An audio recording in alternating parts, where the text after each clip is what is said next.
नमस्कार विद्यार्थियों, हिंदी की ऑनलाइन क्लास में आप सभी का स्वागत है। आज एक नए प्रकरण के साथ में उपस्थित हैं और चर्चा करेंगे इस प्रकरण की। अपना जो आज का प्रकरण है वो है अलंकार विवेचना। अलंकारों को समझेंगे, अलंकार किसे कहते हैं और हमारे 12वीं के पाठ्यक्रम में कौन कौन से अलंकारों को सम्मिलित किया गया है, उनकी विवेचना अपन करेंगे। ठीक है ना। तो देखिए, सबसे पहले अलंकार की परिभाषा किसे कहते हैं साहब? अलंकार तो काव्य की शोभा बढ़ाने वाले तत्वों को अलंकार कहते हैं। ठीक है ना।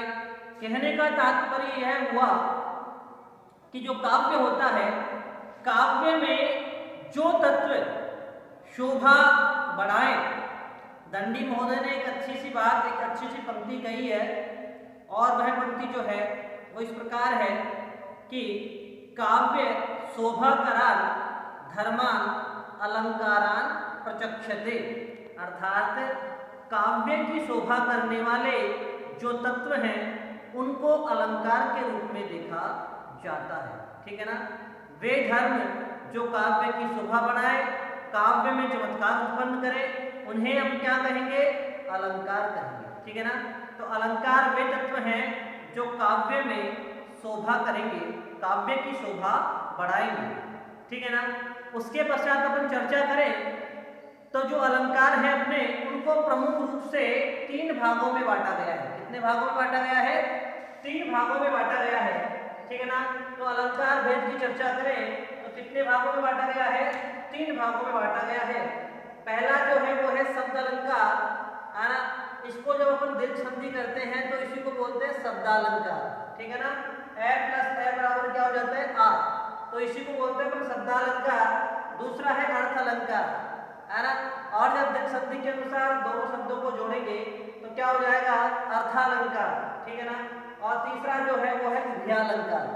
तो इस प्रकार से 3 जो प्रकार हैं ये प्रमुख प्रकार हैं अलंकारों के। ठीक है ना विद्यार्थियों। उसके पश्चात अपन चर्चा करें तो अलंकारों की जो संख्या है वो अलंकार शास्त्रियों ने 100 से अधिक बताई है। ठीक है ना।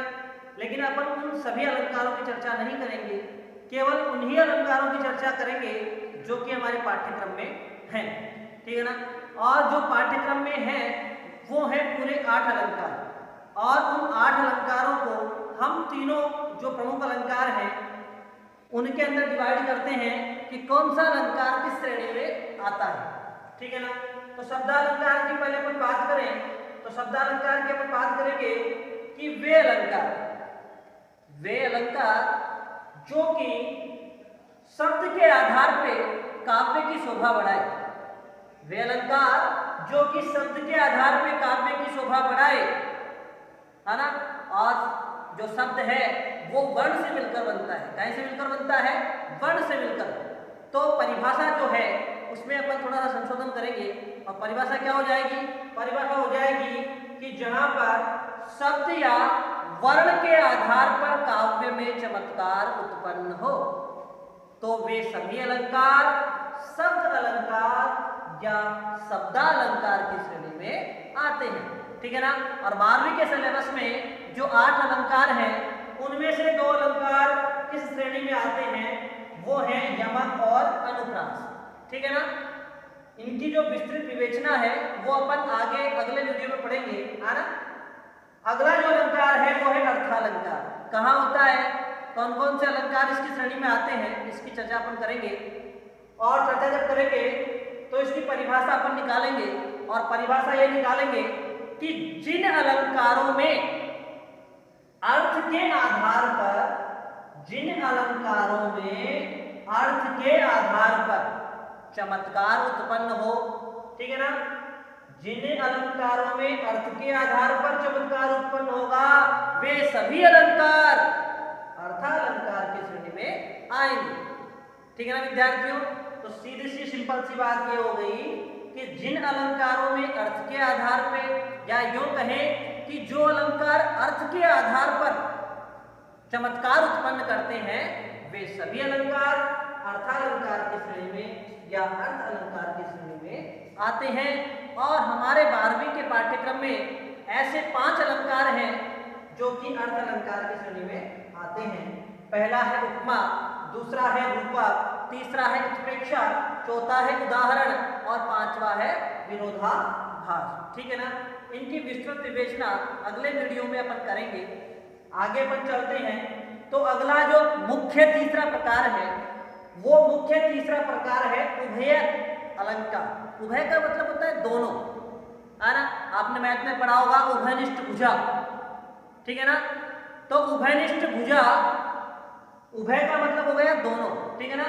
तो जहां पर परिभाषा निकाले इसकी उभय अलंकार की, तो ऐसे अलंकार, उभयनिष्ठ का मतलब होता है ऐसे अलंकार, या यो कहे कि ऐसे अलंकार इस श्रेणी में आएंगे जो कि अर्थ एवं शब्द दोनों आधारों पर चमत्कार उत्पन्न करते हैं। वे अलंकार क्या कहलाएंगे? उभयालंकार कहलाएंगे। और 12वीं के पाठ्यक्रम में जो 8 अलंकार हैं उनमें एकमात्र अलंकार श्लेष है जो उभयालंकार की श्रेणी में आता है। ठीक है ना। तो इस प्रकार से विद्यार्थियों आज के लिए इतना ही। एक बार पुनः मैं इसको रिकॉल करवा देता हूँ, ठीक है ना। पुनः प्रारंभ से देखेंगे कि अपना जो प्रकरण है वो है अलंकार विवेचना।